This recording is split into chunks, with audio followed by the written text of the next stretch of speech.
SQC 1 के दूसरे elements ethical requirements के बारे में बात करते हैं। सबसे पहले एथिकल रिक्वायरमेंट्स में हम लोग बात करेंगे कि जो आप इंश्योर करोगे कंप्लाइंसेस और विथ कोड ऑफ एथिक्स जो इशू किया गया ICAI के द्वारा। दूसरा बोलता है कि आपके फंडामेंटल प्रिंसिपल्स होते हैं, पहला integrity, second one is objectivity, third one is confidentiality, fourth one is professional behaviour and the fifth one is professional competence due care. फिर हम लोग बात करते हैं कि आपका जो लीगल पॉलिसीज एंड प्रोसीजर्स को आप एम्फसाइज करोगे बाय एक्शन ऑफ लीडर, ठीक है, action of leadership, spreading awareness and training. The third one is monitoring and the fourth one is action taken regarding non-compliances. And फिर हम लोग बात करेंगे इंडिपेंडेंस के बारे में।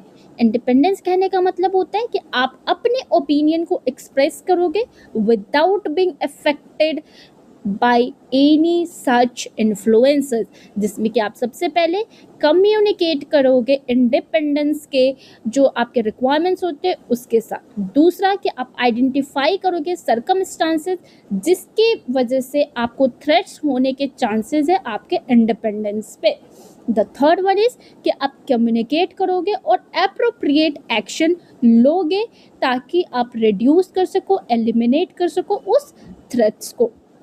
SQC 1 जो होता है वो मेनली फोकस करता है आपके फैमिलियरिटी थ्रेट्स पे, जिसके लिए आपको सेफ गार्ड को इस्टेब्लिश करना बहुत ज़रूरी होता है, जिसमें सबसे पहला आता है नेचर ऑफ एंगेजमेंट, दूसरा आपका length of services of personal form होता है, जिसमें अगर बोलता है कि अगर आप किसी लिस्टेड एंटिटीज़ का अगर आप करते हो ऑडिट तो फिर आपको हर 7 साल पे आपको रोटेशन करने की ज़रूरत होती है, बट इसमें एक एक्सेप्शन है, अगर सोल प्रोप्राइटरशिप है तो चलेगा।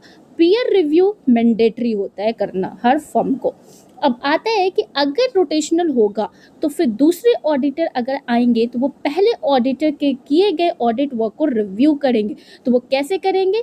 तो वो सबसे पहले इंश्योर करेंगे कि वो जो भी वर्क परफॉर्म किया गया है क्या वो प्रोफेशनल स्टैंडर्ड्स और लीगल रेगुलेटरी रिक्वायरमेंट्स के अकॉर्डिंग हुआ है कि नहीं, कोई सिग्निफिकेंट मैटर्स जो रेज किया गया फॉर फर्दर कंसिडरेशन, क्या ऑब्जेक्टिविटी ऑफ एंगेजमेंट अचीव हुआ है कि नहीं, एप्रोप्रिएट कंसल्टेंट जो टेक प्लेस किया गया था क्या वो प्रॉपर्ली डॉक्यूमेंटेड और इम्प्लीमेंटेड है कि नहीं, एप्रोप्रिएट कंक्लूजन सपोर्ट कर रहा है कि नहीं, आपकी रिपोर्ट को प्रॉपर्ली डॉक्यूमेंटेड है कि नहीं, sufficient and appropriate audit evidences आपने ऑब्टेन किए कि नहीं, क्या आपको nature time extent of work perform को रिवाइज करने की ज़रूरत है कि नहीं।